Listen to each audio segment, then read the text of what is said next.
Good evening as we prepare for Passover this evening by welcoming my friend and colleague, Rabbi Rachel Kahn-Troster. We have the commands on Passover, B'chol dor v'dor chayav adam lirot et atzmo ki'ilu hu yatsa miMitzrayim, that in every generation we are obligated to see ourselves as if we left Egypt, as if we were freed from slavery. And yet we are reminded that in every generation there are those who are still enslaved, and there are those who are still very much in servitude of others. And so with that in mind, I want to turn it over to Rabbi Kahn-Troster, who will share with you about the work that she is doing, both currently, her work at Trua, as she's the Outgoing Deputy Director for Trua, a Rabbinic Call for Human Rights, and her new work that she'll be continuing her as the incoming Executive Vice President at the Interfaith Center on Corporate Responsibility. So I want to turn it over to Rachel at this time. Thank you, Rabbi Olitsky. It's really exciting for me to be here, and I'm happy to talk about this issue, which is an issue that I have worked on for more than a decade. The issue of modern day slavery and how do we deal with it. I want to tell you a story. So almost 8 years ago now, I took my older daughter, Leora, who at the time was 5 years old, and we went down to Florida, near Naples, to be part of a march of farm workers for justice. And we were marching with the coalition of Immokalee workers. Immokalee rhymes with broccoli. It's near Naples and Fort Myers. And I'll tell you more about them in a minute, but we were there in part to march for fair wages for farm workers and to fight human trafficking in the Florida tomato industry. And here it is, it's the lead up before Passover, and it's really early in the morning, and we're on a bus that says no more slavery in the fields. And right at that moment, as I'm trying to think, like, what does it mean to get up early and to march for justice? My daughter says to me, can I practice the Manishtanah now? And I just had this moment of thinking, well, yes, you can. Not only can we talk about slavery in the past, but we can ask, what can we make a difference about today?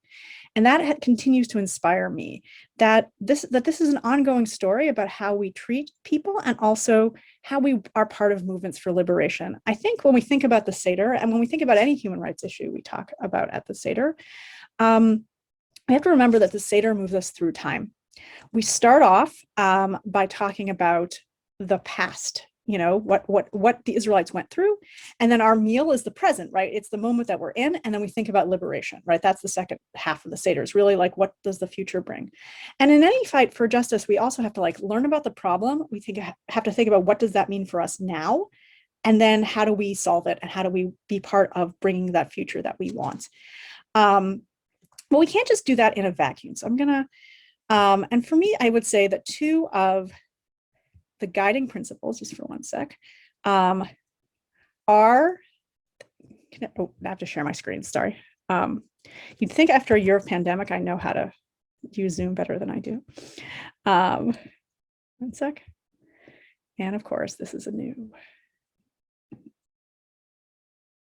hold on one moment. I'm gonna keep talking while it figures this out because I just put in a new computer, so maybe not. Okay, so the Haggadah says this year we are slaves and next year we free, so it's like pointing us towards the future. And also that, for me, one of the guiding documents is the Universal Declaration of Human Rights, that no one should be held in slavery or servitude, and that the slavery trade should be prohibited. The Universal Declaration of Rights is like the world that we aspire to. I think about, again, like if Pesach, as we say next year in Jerusalem, we think about the future we want, human rights are also about the world we aspire to as well. They are, I think sometimes we think of rights as like something like that people, if they work hard, they get them, or if they do the right things, they get them. But human rights are the floor and not the ceiling. They're something we're guaranteed because we're all human beings. And nowhere do we see that sort of play itself more is in the crime of modern day slavery. When we talk about slavery today, you'll hear a lot of terms used. One is, some people will say slavery, some people will say modern day slavery, some people will say human trafficking, and some people will say forced labor. And in my time working on this issue, I've actually seen that language shift. I tend to say forced labor because it doesn't have the baggage of, like, I think most people, when you say slavery, they want it to look like the American South in the 1860s. And I think that creates two problems. One, it means that we ignore things that don't look like chattel slavery, like, oh, it's not so bad, they're just really treated poorly. And secondly, I think it sometimes means we usurp the legacy of American slavery. When I started working on trafficking, we'd hear people say, like, we think slavery ended, but really it's got this modern form. And actually we know that that slavery in the United States has continued to impact the fight for racial justice. So I tend to say modern day slavery or forced labor. Conservative statistics are that about 27 to 40 million people around the world are held in some form of forced labor, which is really shocking. There are no good statistics for the United States. Let me repeat that. There are no good statistics for trafficking in the United States because we don't keep records very well, and different jurisdictions count it differently. When we tend to think about human trafficking, often the imagery we have are victims of sex trafficking, which is a really horrible crime. But most victims of human trafficking are held in some form of forced labor. We can have a discussion about whether forced sex work is forced labor, but people, and it's in every industry: hotels, construction, teachers, traveling fairs, restaurant work, domestic service, farm work, and in any job situation where you find exploited workers, some percentage of them will be trafficked. In the United States prior to the pandemic, the major industries where we saw human trafficking were domestic labor and farm labor. Why is that? Because those are the industries in which workers lack a lot of the basic protections that the workers have. Whether it's a lot of them were excluded from many of the labor rights bills from the 1930s. They were left out of the New Deal. Farm workers don't have the right to unionize. They're often, I think domestic labor's got a whole other issues. A lot of people don't see a lot of forms of domestic labor as legitimate work, and also because traditionally they were jobs held by African Americans, and even now, even though there are a more racially diverse pool, they are jobs that are at heavy risk of exploitation, and some people in those industries will be trafficked. So I remember Laura Germino, who is a nationally recognized expert on human trafficking. We were talking about the farm work in Florida, and she said, so human trafficking is like a spectrum, right? If labor is a spectrum of exploited people, some percentage of them will be trafficked. So maybe if farm labor in general is exploited, maybe 1 or 2% at any given time in Florida will be victims of human trafficking. And that's astounding to think about. At one point, Florida, which why are we focusing on Florida? Florida in the winter is where a lot of our produce comes from. If we live east of the Mississippi, the reason we grow things in Florida is because it's hot in the winter. There's no soil. They have to bring in soil from around the country, but it's warm in the winter. And most of our produce, if it's from the United States in the winter, comes from Florida. And working conditions there were really bad. It was called ground zero for human trafficking in the United States. Now, so we see forced labor in agriculture. That was my area of expertise, but it comes in other industries as well. And I also think it's important when we talk about modern day slavery to think about the fact that when we say trafficking, we assume people have to be moved.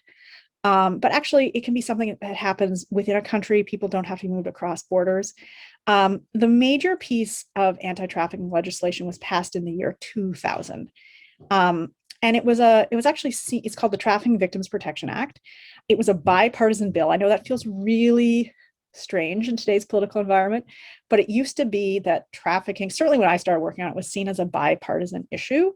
I would say that became less true after 2010, just because there was so much change in the Republican Party with the Tea Party that a lot of the champions of human trafficking were, sort of lost their seats to their own party, and the new people who came in weren't as interested in it as an issue. But in general, fighting trafficking is seen as a bipartisan issue in the United States government. Actually, one of the major champions of fighting trafficking is Representative Chris Smith of New Jersey, who is I think well known now that Van Drew switched parties. He's one of two Republicans the only two Republicans in the New Jersey congressional delegation, and he's been a major champion of fighting human trafficking. So the Trafficking Victims Protection Act defines human trafficking like this. One, it's a sex trafficking in which commercial sex act is induced by force, fraud, or coercion, or which a person induced to perform such act has not attained the age of 18. So basically anyone who is in sex work under the age of 18 is federally a victim of human trafficking. Or it's the recruitment, harboring, transportation, provision, or obtaining of a person for labor or services through the use of force, fraud, or coercion for the purpose of subjugation to involuntary servitude, peonage, debt bondage, or slavery. So in all these situations, what trafficking is about is this idea of force, fraud, or coercion. And that's important because I think we have to understand that the victims of trafficking are not just there because they've been like maybe physically threatened. Maybe they've come to the United States and under fraudulent circumstances, they've been told there's going to be a job. They get here, there isn't a job. They've been told that they have to work for their trafficker to pay off the debt, not knowing that they could actually go work for somebody else. And so we need a broader definition of just someone who's being physically threatened at any moment to recognize the ways in which people might stay in a situation in which they're enslaved. On the other hand, it's important also to note that not every exploited worker is in a situation of trafficking. There are lots of reasons why workers can face degrading circumstances, and only some of them will rise to the level of the federal crime. So this is a lot to take in when you think about the fact that there's like human trafficking in a lot of industries and in a lot of the products that we buy. There used to be a website, it's only so you can take a look at it if you want, called Slavery Footprint. And you could put in sort of like everything you had in your house, and it would tell you how many slaves worked for you. It tended to give you a worse score if you like lived in the suburbs and also had a lot of electronics. So at the time, I think this was like 2012, I was the only member of the TRUA staff who lived in the suburbs and had a house. And so my score was through the roof. But that's because there's just a lot, when we have a global supply chain and there's like a lot of, that there are situations where people are in forced labor in different industries, you don't know who's making the products that you buy. You know, how many of us, the Department of Labor, and it's really frustrating actually. This, like telling you this is going to be very frustrating, but I'm going to tell you solutions in a minute. But first, let's get frustrated. The Department of Labor maintains a list of goods like that are produced under situations of forced labor. They can tell you what country they're from, and they can tell you the type of product, and they can't tell you the brand, right? So I can read that like iron from Brazil could have forced labor in the supply chain, but how would I know if I was buying something that had iron from Brazil? Like that's really hard. Yeah, we often hear, well, kosher consumers are used to looking at labels, but it shouldn't be up to us as consumers to know that we're purchasing goods ethically. A really important current example is that I think a number of you may be following the designation of the situation of the Uyghur Muslims in China as a genocide. And 20% of the world's cotton comes from Xinjiang, either directly or indirectly. But like 20% of the textiles is an enormous amount of textiles, which means that it would be very hard for us to say, like, I'm not going to buy clothing or sheets. So the call is to actually get the brands to, like the brands that source from Xinjiang have to just move all their operations out of there, right? They cannot in any good conscience buy cotton or textiles from Xinjiang. There's no way for them to say, well, we'll send monitors. There's a genocide going on there. They can't. But it shouldn't have to be up to us as consumers to worry when we buy clothing that product comes from a situation of genocide.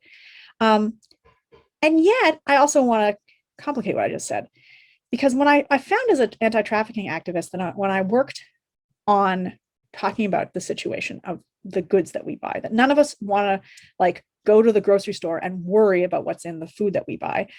Going to the grocery store with me can be like really paralyzing because I know too much about everything. At TRUA, we had a joke that someday we'd make a TV show called Rachel Ruins Everything. Rachel ruins tomatoes, Rachel ruins chocolate, Rachel ruins cotton.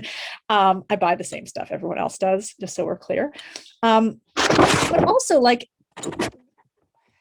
it's not the, like as a Jewishly motivated activist, for me, after all, it's not like the chocolate or the shirt that's created in the image of God. It's the person behind those products, right? So I don't want to just buy something better. Like I think it's important to purchase ethically, but that in itself is not a mitzvah, right? The mitzvah is actually supporting the call to justice of the person who's being exploited and following their leadership for change. That for me is really the importance of this work. And for us as allies who aren't directly impacted, except as consumers, we don't just vote by buying the right thing. We vote by taking action in support of these campaigns. So let me tell you a little bit about the campaign that has really changed my life and kind of started at Trua, and I'm going to continue doing some of the work in my new role at the Interfaith Center on Corporate Responsibility. And I've learned a tremendous amount from them. They, for me, are the people who really exemplify how we do justice when we're thinking about fighting modern day slavery. I'll also say that they kind of also remind me the most of the Haggadah. I actually am really inspired by the fact that the Haggadah, as we all know, doesn't mention Moshe, right? That it doesn't have one hero, it's the story of all of us.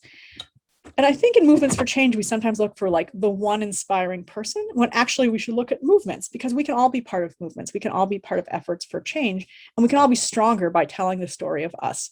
And the people I know who tell the story of their work collectively are the Coalition of Immokalee Workers. They are a farm worker rights organization founded in Florida and organized in the Florida tomato industry. As I mentioned, the Florida fields are rough. Florida tomatoes were called ground zero for modern day slavery, and the wages they made had not changed since the 1970s, which is kind of crazy when you think about it, that farm workers are still being paid by the piece. Their salary is supposed to be rounded up towards minimum wage, but since a lot of them are paid casually, that doesn't happen. If they complain about working conditions, they're threatened, like conditions that none of us would necessarily would tolerate. There's no guarantee to water in the fields. There's no guarantee to shade. Part of our fight for human dignity, I think part of as we work from slavery to liberation is that we recognize that people are whole people, right? That we all have the right to dignity in the workplaces that we work in, that we all have the right to be treated like human beings. That is human rights. It's not just big, lofty issues, but it's in the small issues of the day-to-day. And so the coalition, who was made up of, they were started organizing in the early 1990s. They were made up of immigrants from largely Haiti, Guatemala, and Mexico. And they were organizing to change conditions in the Florida tomato fields. And they spent a long time trying to get the growers to pay them more and to improve safety and workplace conditions in the field.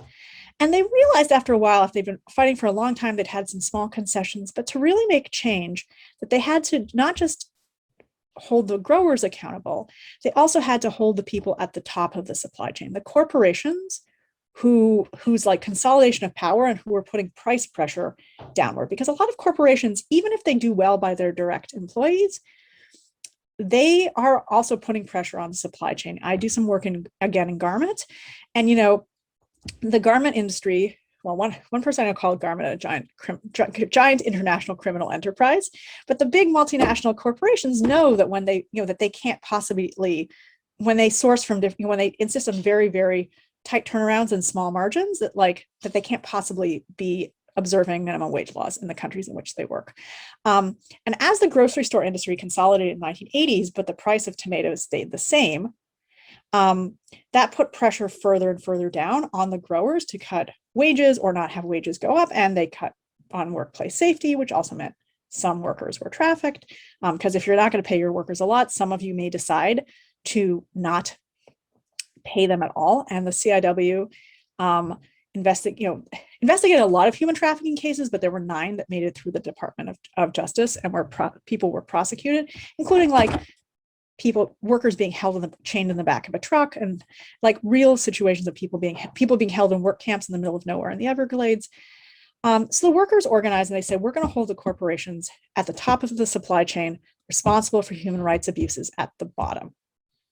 And so they first formed a campaign against Taco Bell in the year 2000, and they just held up a sign boycott Taco Bell, they cause poverty in Immokalee. And slowly, as their campaign, it took about 5 years, as their campaign gained steam, they brought together a really important coalition of people: consumers of conscience, students who kicked Taco Bells off their campuses, and people of faith. So they've always been people of faith involved in the campaign for fair food. And the campaign for fair food had 2 asks. One, that corporations only agree to buy from growers who had instituted an extremely strict, legally binding, monitored by a third-party code of conduct in their fields, which was really interesting because that didn't exist yet. Remember, the growers are resisting, so they've created a whole theory of change, but they haven't implemented it yet. And also, these corporations would pay a penny more per pound for tomatoes that would go through the whole supply chain straight to the workers to alleviate poverty in Immokalee. A penny per pound doesn't sound like a lot, But actually, since farm workers make sub minimum wages, it actually meant that the average farm worker's salary would double. Because they're paid 32 cents per bucket of tomatoes. 50 cents per bucket of tomatoes, which is 32 pounds. So that would like practically double it to 80 cents. And that's a lot of money. You take it from sub-poverty wages, just poverty level wages. But that's important because it gives farm workers, more freedom of choice and yes, the ability to live with dignity. As Lucas Benitez, who's one of the founders of CIW, said, why should we pick the food that America eats? Why should we wait for, to get a donated turkey for Thanksgiving? So they organized against Taco Bell, and after a 4-year campaign, Taco Bell signed. And slowly, over the past 15 years, 14 major food corporations have committed to what became the Fair Food Program. A really huge breakthrough came in 2010 when the first grower decided he'd had enough. There had been a slavery case on his farm. He wanted to do better by the farm workers on his farm, right? And he decided he would break with the entire Florida tomato industry, who did not believe in organizing, in listening to their workers. One grower once said, this is like amazing how they thought about their workers. They said the tractor doesn't tell the farmer how to farm. So they really thought of their workers as just like tools. They didn't think of them as full human beings. But the first grower to join the Fair Food Program is a Jewish grower named John S. Forms and Pacific Tomatoes. You'll see them in the grocery store as sunripe tomatoes if you ever see the branded grape tomatoes. He decided to break with the industry and decided to be the first grower to sign a fair food onto the Fair Food Program. And it's, he actually brought his rabbi to the signing. It may be a cliche if I quote Heschel and say, few are guilty, but all are responsible. But when someone is changing their industry, that's not a cliche, that's heroic. He really said, you shouldn't let what you didn't do yesterday prevent you from doing something today and say, well, maybe I'll wait till tomorrow. You should just take action and do it today. And when he made that change, the rest of the Florida tomato growers changed too. And they allowed this program, this groundbreaking human rights and anti-poverty program, again, which was legally binding and monitored by a third party. So the corporations and the growers couldn't just decide it was a nice thing to do. They actually there was teeth to it, right? If you were part of the Fair Food Program and there was a trafficking case on your farm and you didn't deal with it, then you couldn't sell to these major retailers, right? So like the carrot is McDonald's agrees to only buy from Florida tomato farms that are part of the Fair Food Program. The stick is if you don't deal with problems on your farm, you don't get to sell to McDonald's. So there are now 14 corporations that are part of the Fair Food Program. McDonald's, Taco Bell, see if I can do all of them. McDonald's, Taco Bell, Burger King, Subway, the four major national catering companies, Aramark, Sodexo, Bon Appetit, and Compass Group, Chipotle, Whole Foods, Trader Joe's, a small grocery store chain none of you will have heard of necessarily called Fresh Market, although there's a few in New Jersey. There's one up in Montvale. Walmart, right? Walmart. They joined without a campaign. I can't tell you that all great things. Which is ironic because of what they pay their own workers. That's true. They're one of those weird situations. Like the other one is the parent company of Stop and Shop, right? And Stop and Shop is unionized. But Walmart, it's the only worker rights agreement Walmart has ever signed, and they did it without a campaign. And they're doing it actually allowed the Fair Food Program to expand because you don't just like rest on your laurels. So the Fair Food Program, every time a new company joins, they like expand its reach.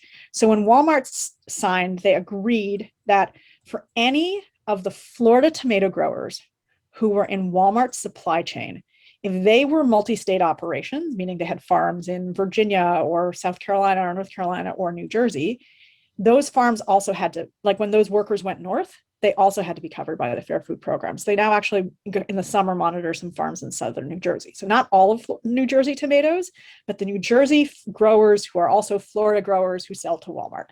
I have really wanted to go visit one of their visits. I have actually done a farm visit with CIW. I kind of snuck in. And it's actually really remarkable. We think of change as happening in big moments, but change happens in small moments. This was in December of, I think, 2015. And I went with CIW to do a worker-to-worker education program on a farm where the CIW educated workers about their rights on company payroll, on company property. And like, it looks really benign and boring. You're just watching people give a lecture in a field, but you realize that given that there had been such animosity between the CIW, between the farm workers and the growers didn't think they were real, that they thought of them as tools. And now we're having a lecture to to the farm workers about their rights with management right there. And everyone is just really, that's like changes the world. And what is the CIW again?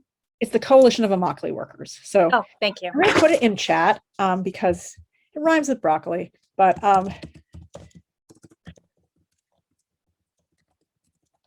and they've managed, their model is like, it has actually transformed the Florida tomato industry in the first years of the program, which I kind of got to witness in real time. Jesse, I don't know if you know this, we first went early, like I went in 2011 when it was just being implemented. And so we got to see the change in the fields for farm workers in real time. Suddenly, I remember, again, one of the leaders said they used to call us like the hands. How many hands do we need every day? But now we're on company payroll and they call us the workers.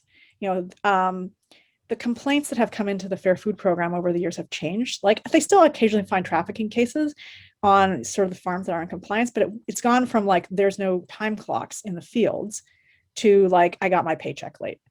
So you can actually change an industry. I think we think of tomatoes as something small, right? Like I don't think a lot. Well, before I was involved with this, I didn't think a lot about the tomatoes that I bought. But I would sometimes hear people be like, when is this going to scale? How do we bring this to people? Well, programs you don't impose them from the top down. You really have to support the people who are most affected as they expand the program.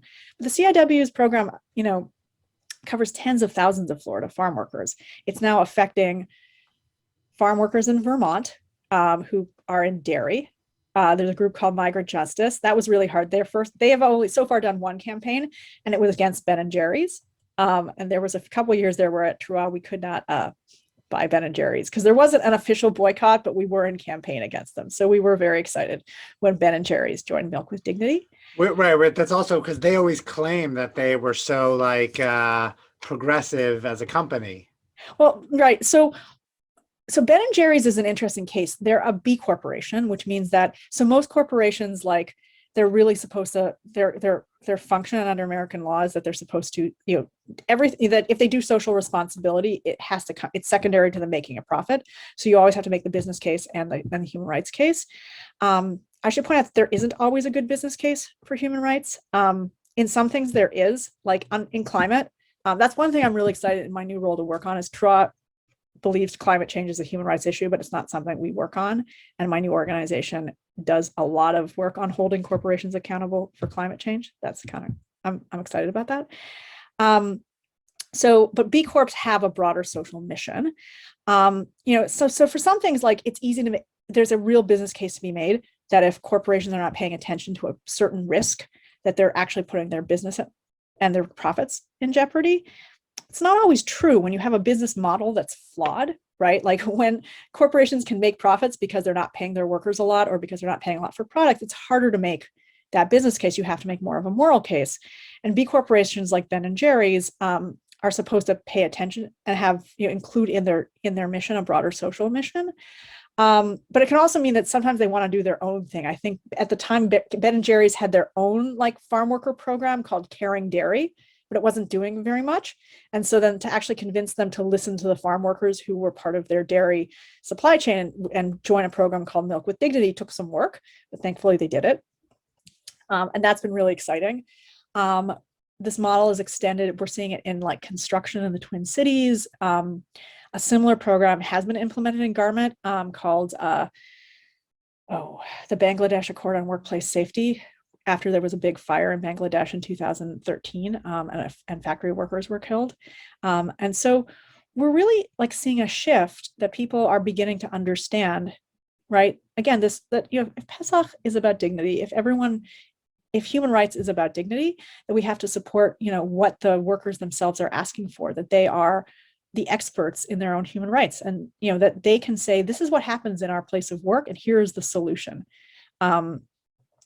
I think that also really fits in our moment for racial justice. Like I know at Trua, like when we first got involved with this campaign, we had a lot of ideas because we were used to being the people with ideas, right? And I remember after we won the first campaign, which was Trader Joe's, that was real exciting, I have to say. As a human rights activist, you don't get a lot of victories, right? That promised land feels very far away.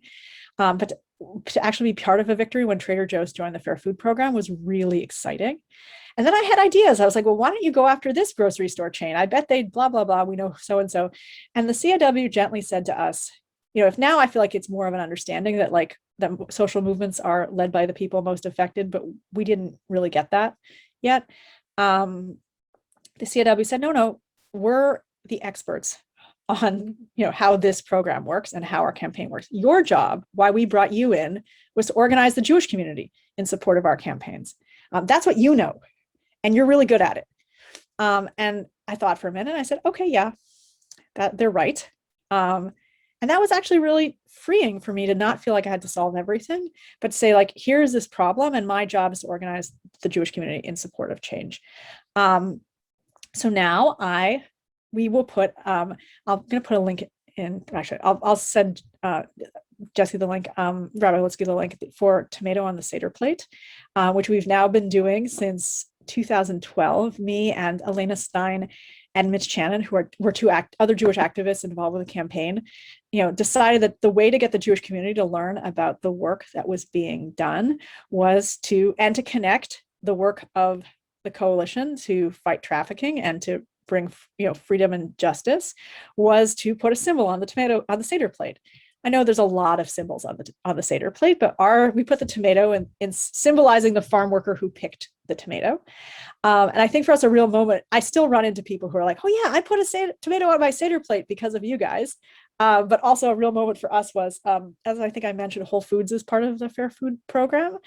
And a number of years ago, someone sent me a poster that was up that they had seen at Whole Foods that was like new symbols for your Seder plate.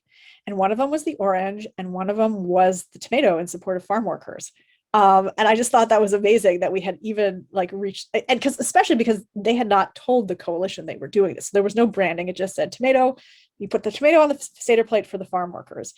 And that for me, I feel like is a legacy of success. And I think it's important that when we know, like I could tell you a lot of what's wrong, and we could feel really guilty as consumers. But the important thing is not just that we feel, especially that we not feel constrained in this narrow place of there's no way to consume my way out of the system, but really to support the things that do work and to feel like we can be part of movements for change. And that for me has been how I don't get stuck every time I go shopping. I know right now I have a 13-year-old that kid who went with me on that march is now 13. And she's always telling me like, I want to buy this, it's sustainable. And I go back to her and say, okay, tell me what they mean by sustainable. Do they mean that it's the workers are paid ethically? Like I was like, it's not that sustainable has no meaning, but there are things you can do that do have meaning, and we can find out what they are and support the businesses doing that. And then we can also get involved in campaigns for justice. So that is a little bit of what I've done. I think it's important that, I think when we think of economic activism, we think that all we can do is maybe say that we're boycotting something. And boycotting is definitely a tactic, right? If the corporations know about it. But there are other movements for change as well. And I think the most important thing for us is to support, the people whose human rights are being affected and saying, what do they need? And then follow their leadership. Because and that is really, I think, what it means to leave the narrow places at this time and be in a moment of liberation. So I know I've just talked a lot. So I'll stop now and see if people have questions. And yeah, it's really, again, that to remind people not feel stuck. Rachel, can I have a question for you? When you got me involved with the Fair Food Program, the Coalition of Immokalee Workers, bringing me out there, like I said, I think it was 9 years ago for Rabbinic Mission there. And there were two main actions that the CIW were involved in at the time. One was Publix, where as a rabbi at the time in Florida, Publix is the largest supermarket chain really in the southeastern part of the United States. And then the second was Wendy's, the only one of the big fast food chains, right? Subway has, as you said, Burger King, McDonald's, Taco Bell, they all have. Wendy's had not joined the Fair Food Program. I felt very defeated because every action I participated in, Publix sort of ignored us. Wendy's ignored us. At what, right? I see updates from the CIW that those actions are continuing. At what point do you put your efforts elsewhere when those organizations haven't signed on? That's a really great question. It's really frustrating that they haven't. I think Publix has been in the news recently because there's been some scandals in Florida where like they're one of the major distributors of the vaccine, and also one of their people was a major donor to the Capitol insurrection. So we're hoping that'll create some pressure. They're harder to put pressure on because they're technically employee owned, but they're actually really owned by the family that founded them. So like they don't have shareholder activism, and they're everywhere. In Florida, you can't tell people to boycott them. So it's really frustrating that they've ignored the request of the CIW. Wendy's is also really challenging. So I think when a campaign has been going on that long, you find new avenues and new reasons to remind the company that they have the ability to do the right thing.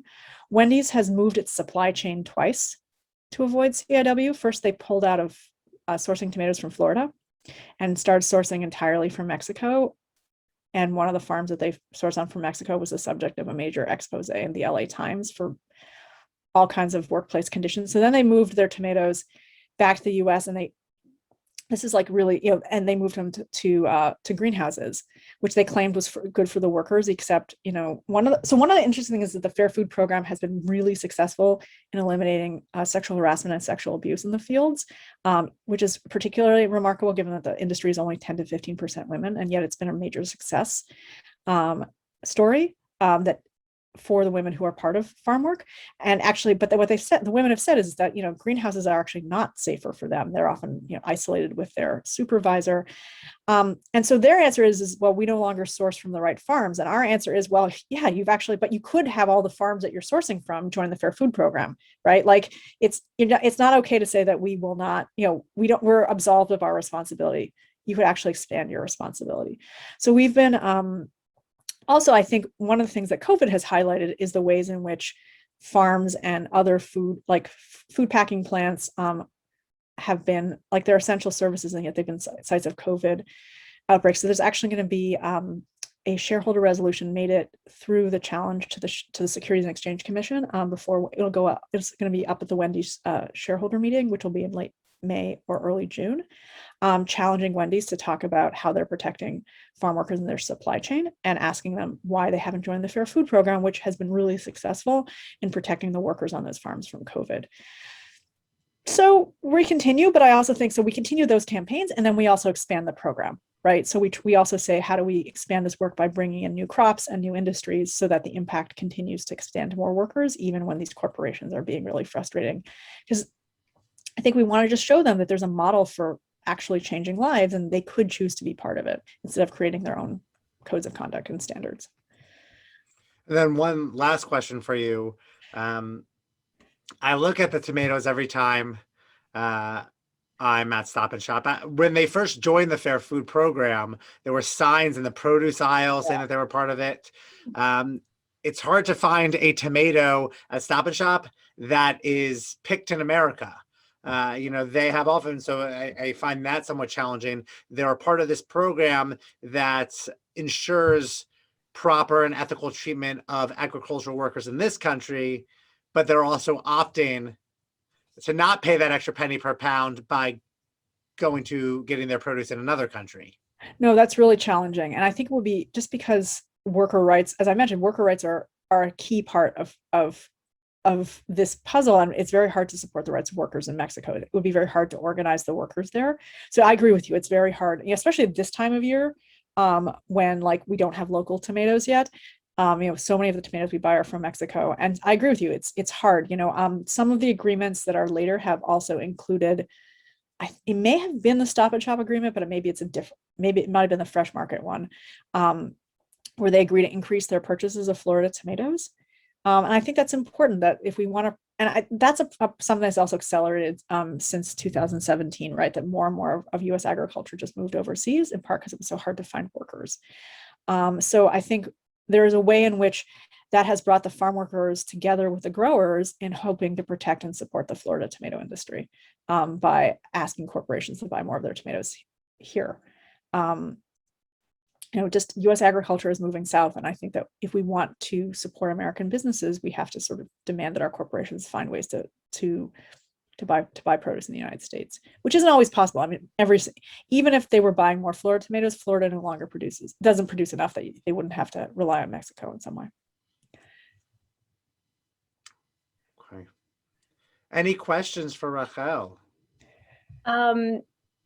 I guess you just used the CIW as an example of the kinds of things that you're doing. What other major partners, nonprofit partners, do you work with around other industries? So this model is really only being implemented. This is sort of a unique in corporate social responsibility. So like I said, Migrant Justice is in dairy. There's one, and we're just trying to expand it slowly into other industries. I think that's really challenging. We have one model that works really well, and there's a lot of corporate responsibility models that don't have as much impact. And I think a lot of industries are learning that. So there was just a report that came out so a lot of corporations were instituting what were called multi-stakeholder initiatives, which were ways to sort of do more than just brand protection, just more than to say, oh, we have our own sort of seal of responsibility, and bring together a lot of different people, but not really putting teeth to it. Everything was voluntary. And a report just came out saying a lot of those initiatives by a group called they're called MSIs for short. A group called MSI Integrity, which was meant to sort of raise up these multi-stakeholder initiatives, says that a lot of them aren't working. So I think that's part of the problem right now. We have a lot of evidence that a lot of the programs that are trying to support workers or trying to bring human rights into different industries aren't working, but we don't have a lot of good alternatives. And so we've been just trying to partner on the one that does work. Also, True is a relatively small organization, so we couldn't do a lot of different things. We have also done some work on fair trade. Fair trade is an interesting situation because fair trade is more about the farmer. It's the farmers rather than the workers. But for example, with Passover around the corner, we worked on fair trade chocolate with Equal Exchange because one of the major issues was there's a pretty well documented child labor and child labor problem in chocolate, most of which is sourced from the Ivory Coast. Mm-hmm. And so fair trade chocolate, which largely comes from Central America, is also certified so that it isn't the product of child or slave labor, which most of us would not want to benefit from. So that's been really important to us, especially at Passover when a lot of people eat a lot of chocolate. And then also at Hanukkah, we work with a different company on fair trade Hanukkah gelt. The Passover chocolate, some of it's nut-free, not the Hanukkah gelt. So that's been a problem for getting it to Hebrew schools because it is not a nut-free supply chain. No slave labor, yes, nuts. Any other questions? I think about the rights of immigrants who are not part of these significant supply chains. Who are not, who you can't, there's no campaign that can encompass them as individuals and what they need. I mean, right. So that's where policy comes in, right? We can't, I think if we look at the root causes of trafficking, which are, I mentioned it's bipartisan. When you start dealing beyond just trafficking to the issues that make up fighting trafficking, it becomes a little less bipartisan because you have to talk about the rights of women and girls. You have to talk about sort of civil undocumented persons, and you have to talk about immigration, and the rights of laborers in general, and people who are, if people are undocumented, or actually, I mean, the problem is actually guest worker problems. Guest worker visas also often create victims of trafficking, and so when we try and reform the immigration system, we have to make sure that we're not creating new forms. Obviously, comprehensive immigration reform would reduce trafficking because it would reduce people coming to this country from situations of vulnerability. We wouldn't want legislation that created new situations of vulnerability, like expanded guest worker programs without certain protections. Like a lot of guest worker programs don't have portability of visas, right? You come and you work for one employer, and if you get fired, you get deported. So it really, if you're not being paid, if you're not being treated fairly, you really can't complain. And that form of exploitation will lead some people to also be trafficked. I mean, that's also true for so I think there's a lot of concern. The CAW have had to adapt in the past 4 years, a lot of the farms switched to guest worker visas for farm labor, and they had to figure out how to make sure people weren't coming here heavily in debt. And coming already to the United States in situations of exploitation. So you're right that in addition to working with the companies, there's also the legislative side. Before President Trump was elected, TRA only actually worked on immigration as it related to our anti-trafficking work. After, from late 2016 until, well, continuing, we now also work on immigration. Because it just became such an important issue. And that's a whole other area of our work. We ran a campaign on sanctuary and got synagogues involved with immigrant defense. I don't know if you said this before, Rachel. Is there like a hechsher or something we should be looking for on foods that indicates that it is part of the Fair Food Program? Or I don't know if it's on retailers or... That's a great question. You will sometimes find the Fair Food label, which on grape tomatoes, especially at Whole Foods and sometimes at Trader Joe's. What is that? I'm going to Google it to see what it looks like. Yeah. So that's one thing you can do.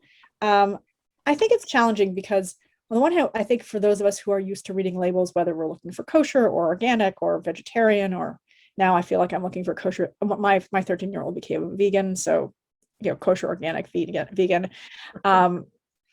It's our way of kind of like knowing, but I also just want to hold up that like, it would be better if we didn't have to look for that label. It would be better if we knew that, that every product that we buy, which is also, I would also say one of the reasons why, the CIW have not focused entirely on organic crops. Some people said like, conventional tomatoes are full of pesticide. Why should we be buying them?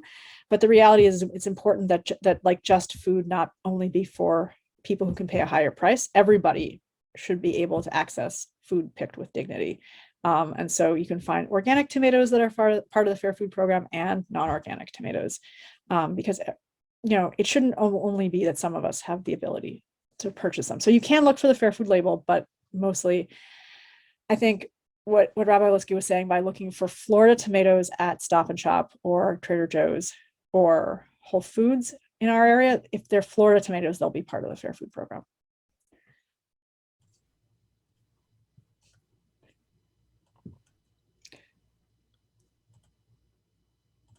Okay. Thank you so much, Rabbi Rachel Kahn-Troster, for taking the time to be with our community this evening, and for reminding us that when we say in every generation we see ourselves as if we were freed, it's our obligation to make sure that all are free. There's a reason that at the Pesach Seder, we say that the Seder in which we celebrate our freedom, we say that we are not yet free. This year, we are still slaves. Next year, may we be free people, because we understand that our freedom is intertwined with one another as humanity. And as the Aboriginal activist in Queensland once said during their campaign for justice and equality in the 70s, that if you've come here to save me, you're wasting your time. If you've come here because you understand that your justice is intertwined with mine, is wrapped up with mine, then let's get to work. So we are not yet free until we make sure that all are free. Thank you. Thank you. Chag Kasher V'Sameach, everyone. Thanks, Samach. And take care. Take care. Thank you.